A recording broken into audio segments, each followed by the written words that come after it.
Listen to me. Once you realize who you are, you stop operating in desperation.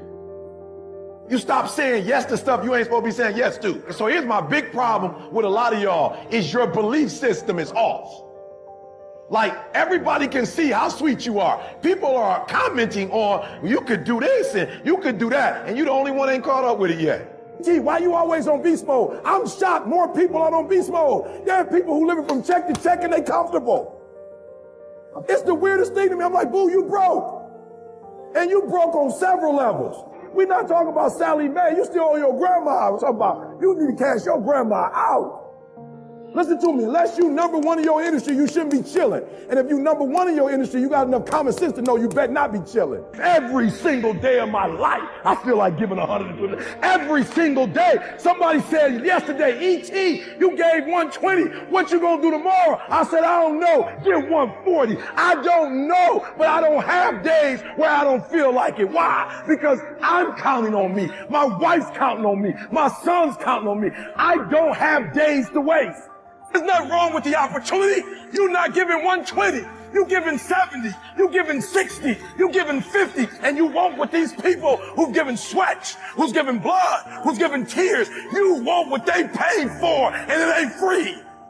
You don't belong at the bottom, and it's time for you to get your butt from down there. It's time for you to stop being comfortable at the bottom. Get your butt up and get to where you're supposed to be. The Bible says he was in a pig pit and he came to himself and he went home. Get your butt up.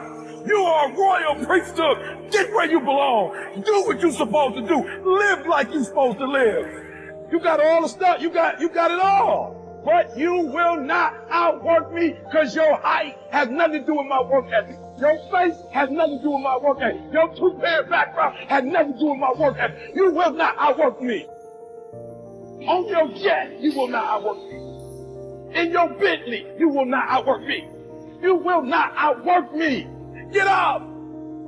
Act like you playing basketball. Act like you playing football. Compete. That's what bothers me. Many of y'all are not competing. I need effort. Compete.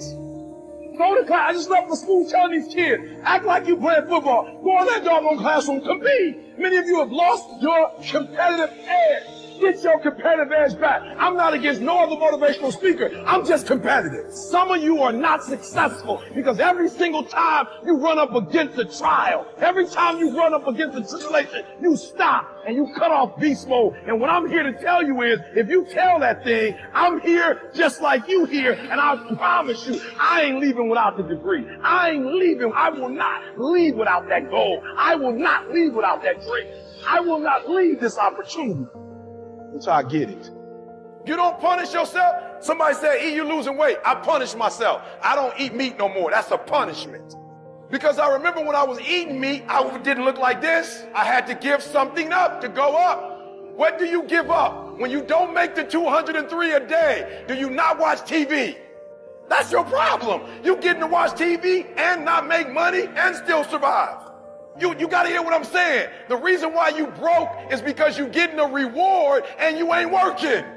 I'm not scared that some kid's going to take my spot. If he does, he's going to have to do it with sweat. He's going to have to do it with tears. He's going to have to do it with blood. He is going to have to get up at 2:30 in the morning. If he can get up every day at 2:30, he deserves to take my spot. Some people are taking your spot and they shouldn't take it, but because you're average, it's easy to take your spot. It's easy. It's easy to get to the place before you get there. It's easy to take that client before you get to him. It's easy. It's easy to beat you. Why? You average. Everybody wants to be a beast until it's time to do what beasts do. There's nothing that can stop me because my motives are pure. And the purer your motives are, that you guarantee yourself success. When you're doing stuff for yourself, you can't guarantee it's going to blow up. And no disrespect, but this is why I need you to get your motives have to be pure. This is why. Because what happens is, for each motive is a different level of energy. And some of you have like big dreams, but your energy is like a AAA battery. Your battery got to be able to push that dream. If you got a big old dream, but you got a small engine, you're not going to be able to push it. If dreams were easy, everybody would make them happen. The problem is that most people, I watch most people, they can't get up in the morning. They ain't got no energy. I'm walking through the airport running almost. Most people that I'm with, they don't got the energy to keep up with me. I'm like, boo, ain't nothing wrong with you. You just ain't got the stamina. You just ain't got the energy. You can't smart everything. You can't outthink everything. You can't, some stuff is just, you gotta be powerful. It's just some stuff that you gotta have stamina for. It's just, you just too slow. It just take you too long. You wake up, take you 3 weeks to do what it can take 24 hours to do. It don't make you a bad person, but you're gonna forever be average, because to be great, you got to keep up. Today might not be the day, but soon it will be my day, and I will recycle my pain. Say, what do you mean, E.T.? You recycle your pain. I turn homelessness into a book. I turn my father not being in my life to a book. I turn an estranged relationship with my mom into a book. I turn being homeless into a book. I turn being a high school dropout into a bestseller. And not only do they sell it in America, they sell it across the world. What will you do with your pain? Will you let it break you, or will you let it redefine you? My son, my daughter, they drive me. What drives you? And this is why I'm telling you, because if a house drive you, you sweet, you gonna get one. Then what you gonna do when you finish? It's what she said. She blew this business up, and now she don't want to do it no more. You know how hard it is to blow a business up? You know how many people wish they could do what she's doing? But yet she finished with it. Why? Because that thing was not strong enough to drive her. The Nobel Prize, that'd take me forever. I picked something that would drive me for the rest of my life. You doing it because somebody else told you to do it. You want to drive a Rolls Royce because everybody else drives it. You want to live in that house because everybody else living in that house. Now you got affirmation problems. You're not doing it because you really want to do it. You're doing it because you want to be affirmed. Let me tell you something. That's a great place to start. But when you get to your root, it's a whole nother level. Take all your energy for the dream, because you're going to need it.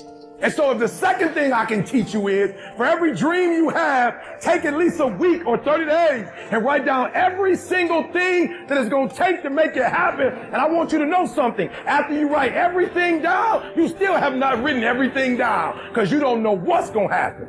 And so life normally breaks you, because when it hits you, you wasn't ready. But if you ready, if you stay ready, you ain't got to get ready. If you stay ready and you stay plugged up, when you hear bad news, it don't break you, because you already energized. You have to eat the dream. You have to sleep the dream. You have to dream the dream. You got to touch. You have to see it when nobody else sees it. You have to feel it when it's not tangible. You have to believe it when you cannot see it. You got to be possessed with the dream.